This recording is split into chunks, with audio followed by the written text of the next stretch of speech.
Bienvenue, welcome. Bienvenue à Parle de tout et de rien.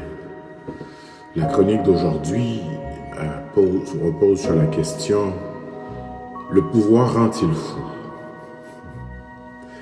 En fait, je vous fais plutôt l'anatomie du syndrome d'Hubris.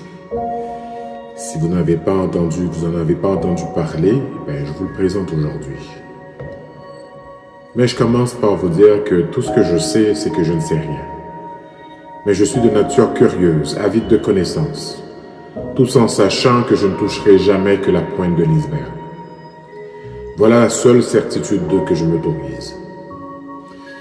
Et pourtant, autour de moi, je vois des gens qui prétendent tout savoir, des décideurs qui s'autoproclament porteurs de vérité, des chefs d'État, des PDG, des influenceurs qui se croient au-dessus des lois, des faits et parfois de l'humanité elle-même.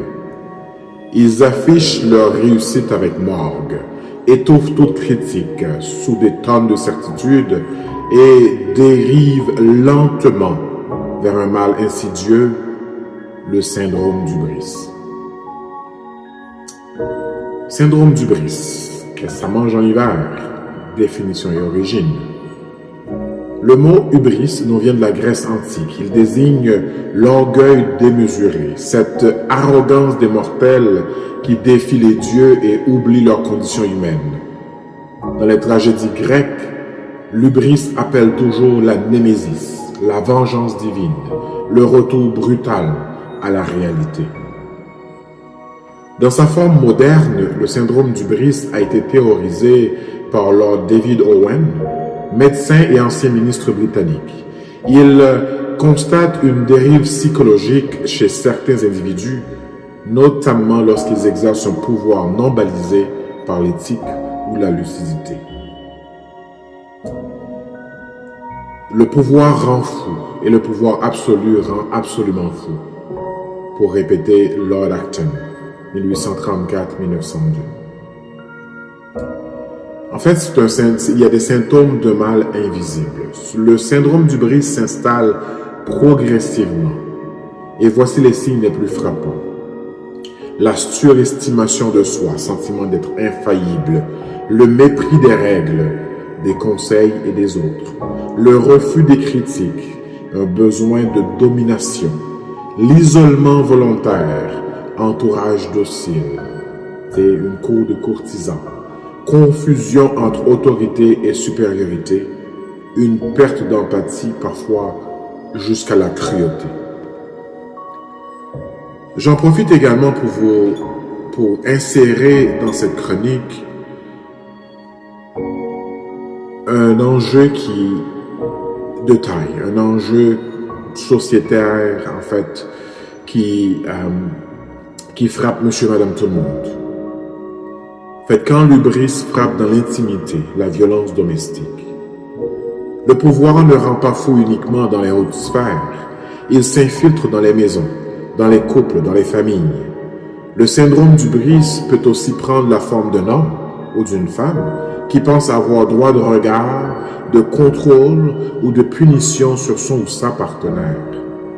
Si je l'aime, je peux la frapper, la contrôler, la faire taire.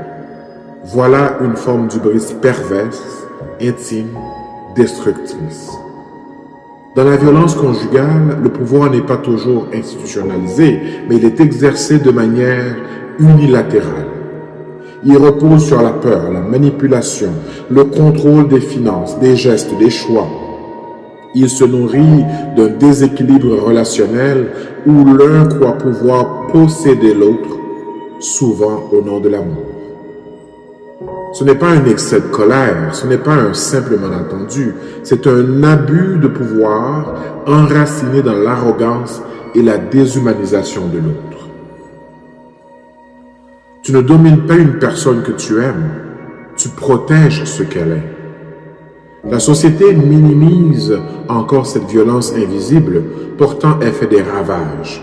Une femme sur 3 subit des violences physiques ou psychologiques dans sa vie. Les féminicides sont la forme extrême, ultime de cette hubris domestique. Les enfants témoins de ces abus en portent les marques pour la vie. En fait, Si on remonte dans l'histoire, le syndrome du bris s'incarne dans Napoléon ou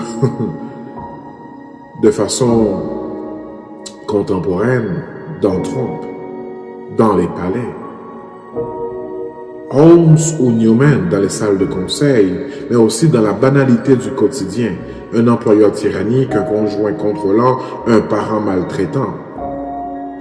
Le pouvoir est partout où il y a une relation asymétrique. L'hubris peut s'y loger comme un virus. Mais il y a des racines philosophiques également à l'hubris. Les penseurs de tous les siècles nous ont avertis. Socrate prenait le doute comme rempart contre l'arrogance. Hannah Arendt parlait de la banalité du mal qui se loge dans les actes ordinaires sans conscience. Simone de Beauvoir analysait l'oppression dans les rapports les plus intimes. Un mal appelle un remède. Donc y résister, ça prend une discipline intérieure. L'antidote à l'hubris n'est pas la peur, mais la lucidité. Ceux qui y échappent écoutent les autres, même quand ça dérange, acceptent l'idée de se tromper, distinguent le rôle qu'ils exercent de la personne qu'ils sont, n'exercent pas le pouvoir pour se valoriser, mais pour servir. Alors comment prévenir le pouvoir toxique? Il faut éduquer dès le plus jeune âge à l'égalité et à l'humilité. Il faut valoriser les contre-pouvoirs, même à l'échelle du foyer. Protéger les victimes et nommer clairement les abus. Briser la culture du silence, y compris dans les cercles proches. En fait, il faut comprendre que le pouvoir révèle notre humanité ou notre faiblesse. Oui, ils semblent réussir. Oui, ils parlent fort. Mais derrière leur façade, ils sont parfois malades du pouvoir, incapables d'aimer sans dominer, d'exister sans écraser, qu'ils soient chefs d'État, dirigeants ou conjoints. L'hubris les isole, les rend violents, dangereux. Et moi, simple curieux de la condition humaine, je continue à chercher les réponses. Tout ce que je sais, c'est que je ne sais rien, mais je sais reconnaître l'abus quand il frappe. Quand, même dans le silence des foyers, nous avons parlé de tout et de rien. N'oubliez pas de vous abonner.